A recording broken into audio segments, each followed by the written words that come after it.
Hello বন্ধুরা, welcome back to my channel. কেমন আছেন সবাই? নিশ্চয়ই ভালো আছেন, আমিও ভালো আছি। প্রত্যেক বছরের মতন ডিসেম্বর মাসে কেক বানানো হবে না, এটা কি হতে পারে? সামনেই তো ক্রিসমাস, আর এবছরও কিন্তু আমি বাড়িতে কেক বানিয়েছি। এবছর ফার্স্ট টাইম আজকে বানাচ্ছি প্লাম কেক। হ্যাঁ, ফার্স্ট টাইম কিন্তু আমি বানাচ্ছি বাড়িতে, ডিম ছাড়া, কোনো রকম মাখন ছাড়া, রাম ছাড়া। কিভাবে বানালাম দেখে নিন, চটপট করে রেসিপিটা ফলো করে নিন। প্রথমে কিছু ড্রাই ফ্রুটস রেডি করেছি। Blueberry, black raisin, golden raisin আছে, টুটি ফ্রুটি আছে, চেরি, আর আছে চপড আলমন্ড বাদাম, কাজু বাদাম। আপনাদের পছন্দ অনুযায়ী ড্রাই ফ্রুটস এখানে দেবেন। এবার সমস্ত ড্রাই ফ্রুটসগুলো আমি অরেঞ্জ জুসে ভিজিয়ে রাখবো। আমি কিন্তু 5 ঘন্টা ভিজিয়েছিলাম, আপনারা পারলে 5 ঘন্টা ভেজাবেন, নয়তো 2-3 ঘন্টা ভেজালেও হবে, তবে ভিজিয়ে রাখতে হবে অবশ্যই। আর যদি একান্তই টাইম না পান তাহলে একটু ফুটিয়ে নেবেন অরেঞ্জ জুসের সাথে, তাহলেও কিন্তু হয়।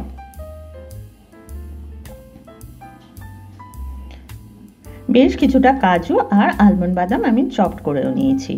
এর সাথে আপনারা পেস্তাও কুচি দিতে পারেন, খেতে খারাপ হবে না। এবার পরের দিনে তৈরি করতে চলে এসেছি।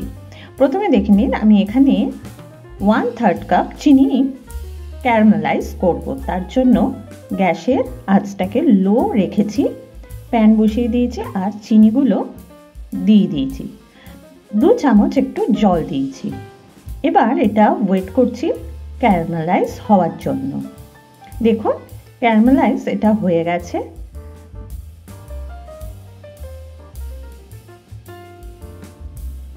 একটু স্প্যাচুলা দিয়ে চেপে চেপে দেবেন।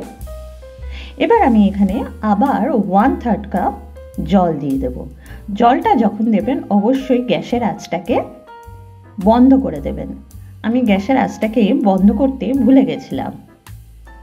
বললাম না, প্রথমবার বানাচ্ছি, কিছু ভুল তো হয়েওছে, তাও আপনাদের সাথে শেয়ার করছি। এবার দেখুন এখানে আমি নিয়েছি 1/4 কাপ সাদা তেল। সাদা তেলটা অবশ্যই ফ্রেশ নেবেন, কোনো রান্না করা সাদা তেল কিন্তু নেবেন না, তাহলে খাবারের গন্ধ চলে যাবে। এর সাথে দিচ্ছি 1/2 কাপ দুধ। এবার দুধ আর সাদা তেলটা ভালো করে একটু মিশিয়ে নিয়েছি।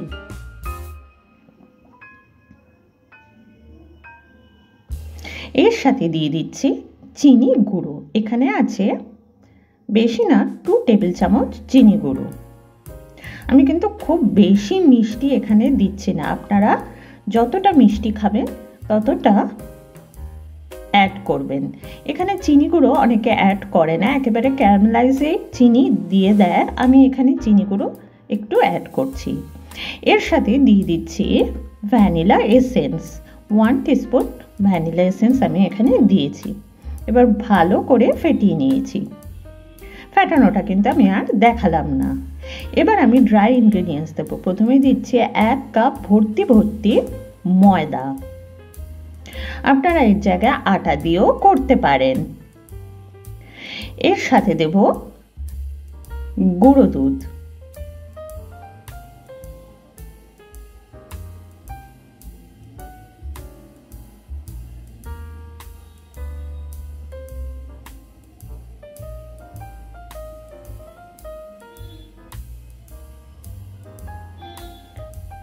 আমি কিন্তু গুঁড়ো দুধ 2 টেবিল চামচ দিয়েছি, পরে আবার 1 টেবিল চামচ আমি অ্যাড করেছি।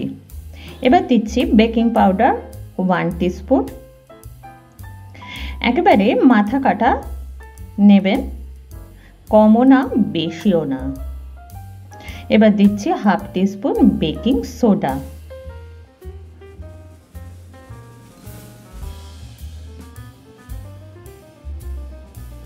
খুব সামান্য দিচ্ছি দারচিনি আর ছোট এলাচ গুঁড়ো করা। এর সাথে আপনারা আদা গুঁড়ো করে দিতে পারেন, ড্রাই জিঞ্জার, আর আদা দিলে খুব সামান্য দেবেন। নাটমেগ পাউডারও দিতে পারেন, আমি আর দিচ্ছি না। জায়ফল গুঁড়ো যেটা, এবার ড্রাই ইনগ্রিডিয়েন্টসগুলো আমি ছেঁকে নিয়েছি।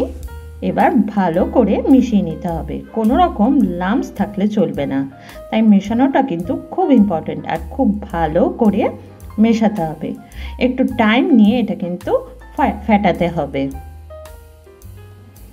দেখুন ভালো করে আমি মিশিয়ে নিয়েছি, কোনো রকম কিন্তু লাম্পস নেই।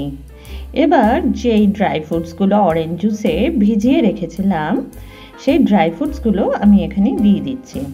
আচ্ছা, এখানে আমার একটা ভুল হয়েছে, আমি এখানে অরেঞ্জ জুসের পরিমাণটা একটু বেশি নিয়ে ফেলেছি। এখানে 1/3 কাপ অরেঞ্জ জুসে ভেজালে খুব ভালো হতো, আমি এখানে 1/2 কাপ অরেঞ্জ জুসে ভিজিয়েছি, তাতে একটু ব্যাটারটা পাতলা হয়ে গেছিল। যাই হোক, প্রথমবার বানাচ্ছি, বললাম না একটু ভুল হতেই পারে। ভালো করে ফেটিয়ে নিয়েছি, ভুল করতে করতেই তো মানুষ শেখে। প্রথমবার যেই ভুলগুলো হয়েছে পরের বার আশা করি হবে না, পরের বারও কিন্তু আমি বানাবো, আর সেটাও কিন্তু আপনাদের সাথে শেয়ার করব। এবার যেই ক্যারামেলাইজ চিনিটা রেখেছিলাম সেটা ঠান্ডা হয়ে গেছে, সেটা কিন্তু এবার দিয়ে দেব। এই চিনিটা কিন্তু অবশ্যই দেবেন ক্যারামেলাইজ করে, এতেই কিন্তু প্লাম কেকের কালারটা আসবে। এর সাথে আপনারা কোকো পাউডার অ্যাড করতে পারেন। এবার কেক টিনটা আমি রেডি করে নেব। কেক টিনটা আমি একটু সাদা তেল, 1 টিস্পুন সাদা তেল দিয়ে বুলিয়ে নিচ্ছি, আর উপর থেকে সামান্য একটু ময়দা ছড়িয়ে দিচ্ছি। আপনারা চাইলে ইকো বেক পেপার এখানে কেটে দিতে পারেন, আমি আর দিচ্ছি না। এতেও কিন্তু খুব সুন্দরভাবে কেক বেরিয়ে আসবে। ভালো করে দেখুন চারদিকে ছড়িয়ে দিয়েছি। এবার ব্যাটারটা আমি কিন্তু এর মধ্যে 10 মিনিট রেস্টে রেখে দিয়েছিলাম, অবশ্যই রেস্টে রেখে দেবেন 10 মিনিট। এবার আমি ব্যাটারটা কেক টিনে ঢেলে দেব।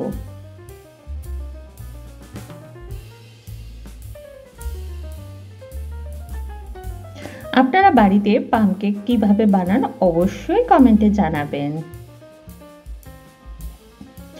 আর আমার বানানো প্লাম কেক যদি ভালো লাগে তাহলে প্লিজ একটু সাপোর্ট করবেন, লাইক শেয়ার কমেন্ট করে সাবস্ক্রাইব করতে ভুলবেন না। এবার ড্যাব ড্যাব করে দিচ্ছি যাতে ভিতরে থাকা এয়ার বাবলসগুলো বেরিয়ে যায়। এবার উপর থেকে আরও কিছু ড্রাই ফ্রুটস আমি সাজিয়ে দেব। প্রথমে দিচ্ছি চেরি। আচ্ছা, এই ড্রাই ফ্রুটসগুলো আমি সামান্য একটু ময়দায় কোট করে রেখেছিলাম।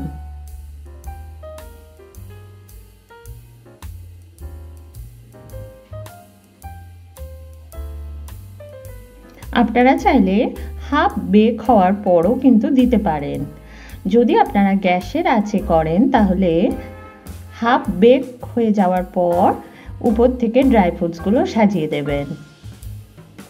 আমি যেহেতু আমার মায়ের পুরনো কেক ওভেনে বেক করছি তাই আগে থেকে ড্রাই ফ্রুটসগুলো সাজিয়ে দিচ্ছি। আচ্ছা, প্রথমে চেরি দিলাম, তারপর দিলাম গোল্ডেন রেজিন, আর দিচ্ছি কাজু, আর দেব ব্ল্যাক রেজিন।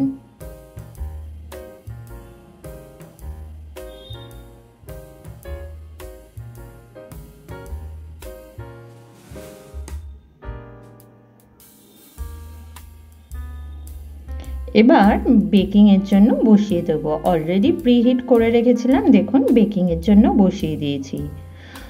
20 মিনিট পর আপনাদের দেখাচ্ছি। দেখুন প্লাম কেক কিন্তু রেডি হয়ে গেছে।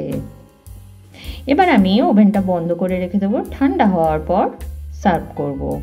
ঠান্ডা হয়ে গেছে, এবার আমি এটা কেটে দেখাচ্ছি। দেখুন এখানে কিন্তু আমি কোনো কাগজ দিইনি, খুব সুন্দরভাবে কেকটা কিন্তু বেরিয়ে আসবে।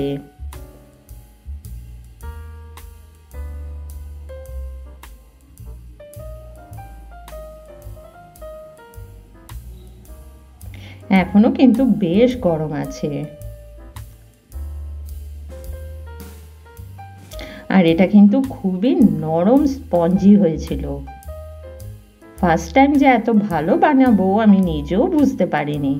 যাই হোক, কেমন লাগলো আমার বানানো প্লাম কেকের এই রেসিপিটা, ক্রিসমাস স্পেশাল। যদি ভালো লাগে তাহলে প্লিজ একটা লাইক, শেয়ার, কমেন্ট করতে ভুলবেন না। আর পাশে থাকা যে বেল অল আইকনটা আছে ওটা অবশ্যই অবশ্যই প্রেস করে দেবেন, তাহলে আমি যখন নতুন কিছু ভিডিও দেব আগে চটজলদি নোটিফিকেশান আপনাদের কাছে পৌঁছে যাবে। ভালো থাকবেন, সুস্থ থাকবেন।